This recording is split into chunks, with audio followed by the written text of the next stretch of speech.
Hello students, welcome to online English classes UP board class 9-10।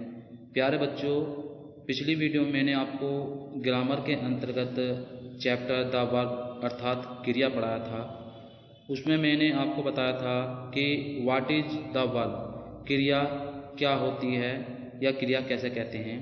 तो इस chapter का बचा हुआ भाग मैं अब आपको शुरू कराने जा रहा हूँ, लेकिन इससे पहले मैं कुछ जो मैंने कल पढ़ाया था उसके विषय में आपको एक बार रिवाइज करा देता हूँ।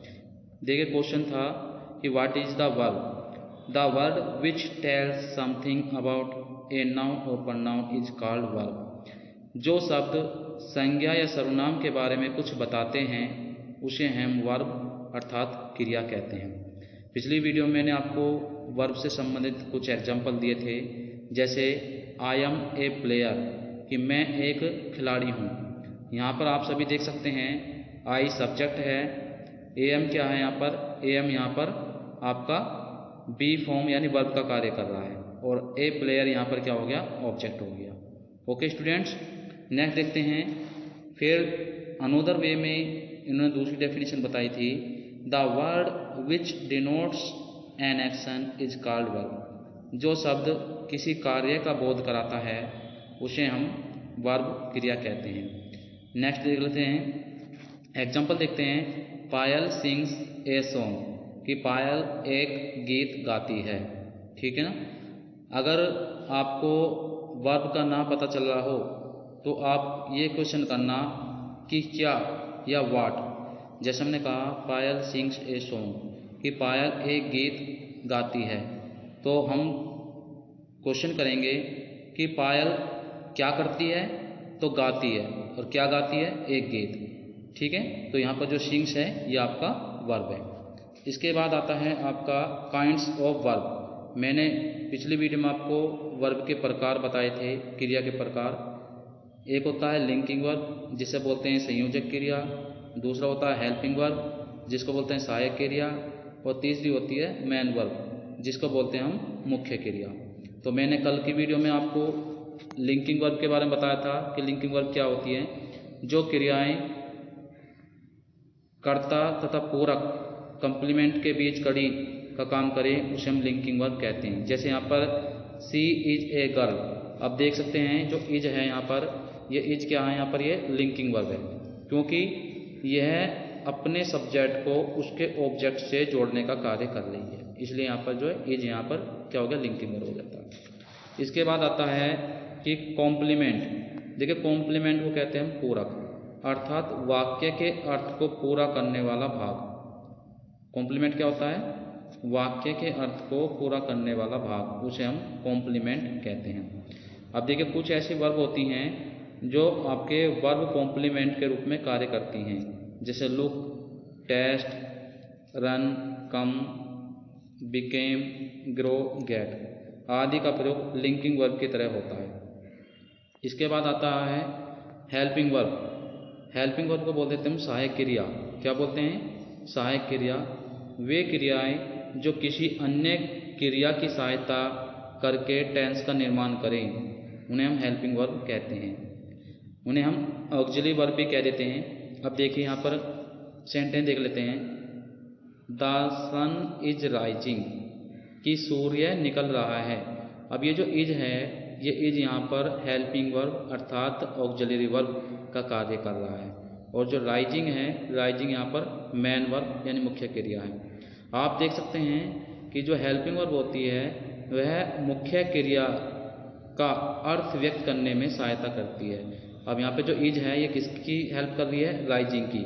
अगर आप यहाँ पर इज नहीं लगाओगे तो इतने ही सेंटेंस अधूरा रहेगा। ठीक है, तो आप ये कह सकते हैं कि जो हेल्पिंग वर्ब होती है वह मुख्य क्रिया को उसका अर्थ व्यक्त करने में सहायता करती है। Clear students? Okay, now let us see the next point. अब हम आते हैं नेक्स्ट पॉइंट पे। देखिए, इन्होंने कहा है आपकी कुछ हेल्पिंग वर्ब होती हैं, जैसे is, are, am, was, were, has, have, had, do, does, did, will, shall, can, could, may, might, should, ought आदि हेल्पिंग वर्ब्स हैं। Okay, clear. अब इसके बाद आता है लिंकिंग वर्ब और ऑक्सिलरी वर्ब में अंतर। प्यारे बच्चों, मैं आपको बताऊंगा कि लिंकिंग वर्ब और ऑक्सिलरी वर्ब में क्या अंतर होता है। पहले आप हिंदी देख लीजिए। इन दोनों में अंतर यह है कि लिंकिंग वर्ब का प्रयोग वाक्य में अकेले वर्ब के रूप में होता है। वाक्य में अकेले किसके रूप में होता है? वर्ब के रूप में होता है। जबकि ऑक्सिलरी वर्ब का प्रयोग मेन वर्ब के साथ दो या दो से अधिक शब्दों के रूप में होता है। इन वाक्यों के अध्ययन से इनके बीच के अंतर को आसानी से समझा जा सकता है। Now let us see some examples about linking verbs and auxiliary verbs. अब देखिए यहाँ पे कहा he is a good boy। अब यहाँ पे जो is है ये क्या है? ये लिंकिंग वर्ब है। क्यों है? क्योंकि यहाँ पर ये सब्जेक्ट को उसके ऑब्जेक्ट से जोड़ने का कार्य कर रहा है। यहाँ पर he आपका क्या है? सब्जेक्ट, और सब्जेक्ट कौन सा है? प्रनाउन में। उसके बाद गुड यहाँ पर एडजेक्टिव है और बॉय यहाँ पर क्या है? नाउन है। तो आप कह सकते हैं कि लिंकिंग वर्ब क्या होती है? लिंकिंग वर्ब वह वर्ब होती है जो उसके सब्जेक्ट को या अपने सब्जेक्ट को उसके ऑब्जेक्ट से जोड़ने का कार्य करती है, उसे हम लिंकिंग वर्ब कहते हैं। उसके बाद आता है ऑक्सिलरी वर्ब। देखिए, जो ऑक्सिलरी वर्ब होती है वह वर्ब होती है जो मुख्य क्रिया के अर्थ को व्यक्त करने में सहायता करती है, उसे हम ऑक्सिलरी वर्ब कहते हैं। अब यहाँ पे देखिए जो इज है इसके बराबर में आई है रीडिंग, और रीडिंग क्या है यहाँ पर? Man verb. तो ये जो ऑक्सिलरी वर्ब है ये मैन वर्ब के अर्थ को व्यक्त करने में सहायता कर रही है, इसलिए यहाँ पर ये एज क्या हो गई? ऑक्सिलरी वर्ब हो गई। इसके बाद आता है these are good. These books are good, कि ये पुस्तकें क्या हैं? अच्छी हैं। अब यहाँ पर जो आर है ये क्या है? ये लिंकिंग वर्ब है, क्योंकि अगर आप इसका यूज नहीं करोगे तो सेंटेंस अधूरा होगा। अब इसमें देखते हैं ऑक्सिलरी वर्ब में दे आर स्लीपिंग नाउ, कि वे अब सो रहे हैं। अब देखिए यहाँ पर जो आर है, आर क्या है यहाँ पर? ये ऑक्सिलरी वर्ब है, और जो स्लीपिंग है, स्लीपिंग क्या है यहाँ पर? आपका मैन वर्ब है। तो यहाँ पर जो ऑक्सिलरी वर्ब है ये मैन वर्ब के अर्थ को व्यक्त करने में या स्पष्ट करने में सहायता कर रही है, इसलिए यहाँ पर ये ऑक्सिलरी वर्ब है। ओके स्टूडेंट्स, इसके बाद आ जाते हैं आपका मैन वर्ब। देखिए, जो मैन वर्ब होती है इसे हम बोलते हैं मुख्य क्रिया। ये क्रियाएं किसी कार्य विशेष के होने का बोध कराती हैं। एग्जाम्पल देख लेते हैं, जैसे ही प्लेज क्रिकेट। अब आप देखें यहाँ पर जो प्लेज है ये क्या है? यहाँ पर मैन वर्ब है। ये क्या है यहाँ पर? Man verb. और जो क्रिकेट है ये आपका ऑब्जेक्ट है। तो इस सेंटेंस का अर्थ होता है ही प्लेज क्रिकेट, कि वह क्रिकेट खेलता है। ठीक है, जरूरी नहीं होगा कि हर सेंटेंस में ऑक्सिलरी वर्ब और मैन वर्ब दोनों साथ ही आए। कभी कभी ऐसा होता है कि बिना ऑक्सिलरी वर्ब के भी सेंटेंस जो है मैन वर्ब की सहायता से अर्थ स्पष्ट करता है। इसके बाद आ जाता है सी रेन वेरी फास्ट। अब देखिए यहाँ पर जो सी है ये आपका सब्जेक्ट है, रेन क्या है यहाँ पर? आपका मैन वर्ब है, वेरी यहाँ पर क्या है? एडवर्ब है, और फास्ट क्या है यहाँ पर? एडजेक्टिव है। ठीक है, तो हम कह सकते हैं सी रेन वेरी फास्ट, कि वह बहुत तेज दौड़ी थी या भागी थी। अब इसके बाद आता है जो मैन वर्ब होती है वो दो प्रकार की होती है। बच्चों, मैन वर्ब कितने प्रकार की होती है? दो प्रकार की। एक होती है आपकी ट्रांजिटिव वर्ब। देखिए, जो ट्रांजिटिव वर्ब होती है, ट्रांजिटिव वर्ब को हम बोलते हैं सहकर्मक क्रिया। क्या बोलते हैं? सहकर्मक क्रिया। जब क्रियाओं के साथ कर्म ऑब्जेक्ट आता है तो उसे हम सहकर्मक क्रिया कहते हैं। अब देखते हैं, एग्जाम्पल देखते हैं। जैसे पहले सेंटेंस में दिया है कि आई लव यू। अब यहाँ पर देखिए जो लव है ये क्या है? आपका वर्ब है, और कौन सी वर्ब है?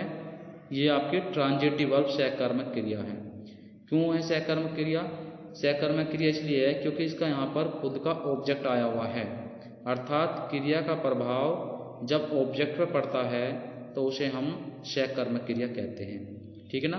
तो यहाँ पर सेंटेंस का अर्थ क्या हुआ? आई लव यू, कि मैं आपको प्यार करता हूँ। एक सिंपल सा तरीका और बताता हूँ प्यारे बच्चों। अगर आपको ये पता ना चल पा रहा हो कि ये ट्रांजिटिव वर्ब है या इंट्रांजिटिव वर्ब है, तो आपको इंग्लिश में क्वेश्चन करना है व्हाट और होम। क्या क्वेश्चन करना है? व्हाट और होम। जैसे मैंने आपसे कहा कि आई लव यू, कि मैं आपको प्यार करता हूँ, तो आप क्या कहोगे कि होम डू आई लव, कि मैं किसको प्यार करता हूँ, तो आंसर निकल कर आएगा होम, आपको। ठीक है ना, यू, आपको। ओके स्टूडेंट्स, नेक्स्ट सेंटेंस देखते हैं। रीता गेव मी ए पेन, कि रीता ने मुझे एक पेन दिया था।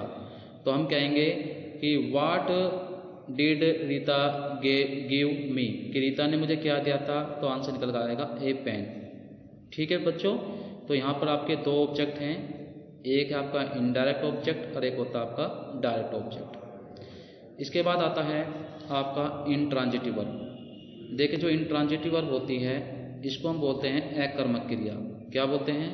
अकर्मक क्रिया। अब अकर्मक क्रिया क्या होती है? जब क्रियाओं के साथ कर्म नहीं होता फिर भी वाक्य अपना पूर्ण अर्थ प्रकट करता है, उसे हम इंट्रांजिटिव वर्ब अकर्मक क्रिया कहते हैं। जैसे दे प्ले, वे खेलते हैं। ठीक है ना, तो आपको ध्यान रखना है जो अकर्मक क्रिया होती है उसका कोई ऑब्जेक्ट नहीं होता है और वर्ब का प्रभाव केवल सब्जेक्ट पर पड़ता है। ठीक है ना, वर्ब का प्रभाव किस पे पड़ता है? सब्जेक्ट पर। तो हम कह सकते हैं कि दे प्ले। तो हमें जब पता लगाना है कि अकर्मक क्रिया क्या होती है, कैसे होती है, तो हमें ये करना है कि कौन खेलते हैं, तो आपका आंसर निकल कर जाएगा कि वे खेलते हैं। ठीक है ना, तो इस खेलने का प्रभाव किस पे पड़ा है? वे, यानी कि उन पर। Clear students? उसके बाद पूजा वॉक्स, की पूजा टहलती है या चलती है। तो कौन चलती है? पूजा। तो चलने का प्रभाव किस पे पड़ा है? पूजा पे, इसलिए यहाँ पर इंट्रांजिटिव वर्ब हो गया। नेक्स्ट है आई एम गोइंग, मैं जा रहा हूँ। अब देखिए जो गोय है ये आपके क्या है? इंट्रांजिटिव वर्ब है, क्योंकि यहाँ पर जाने का प्रभाव किस पे पड़ रहा है? यानी मुझ पे। ठीक है ना, तो यहाँ पे ये इंट्रांजिटिव वर्ब होती है। नेक्स्ट क्वेश्चन देखते हैं। राम इज प्लेइंग, कि राम खेल रहा है। राम खेल रहा है, तो क्वेश्चन ये बनता है कि कौन खेल रहा है? तो राम। तो खेलने का प्रभाव किस पे पड़ा है?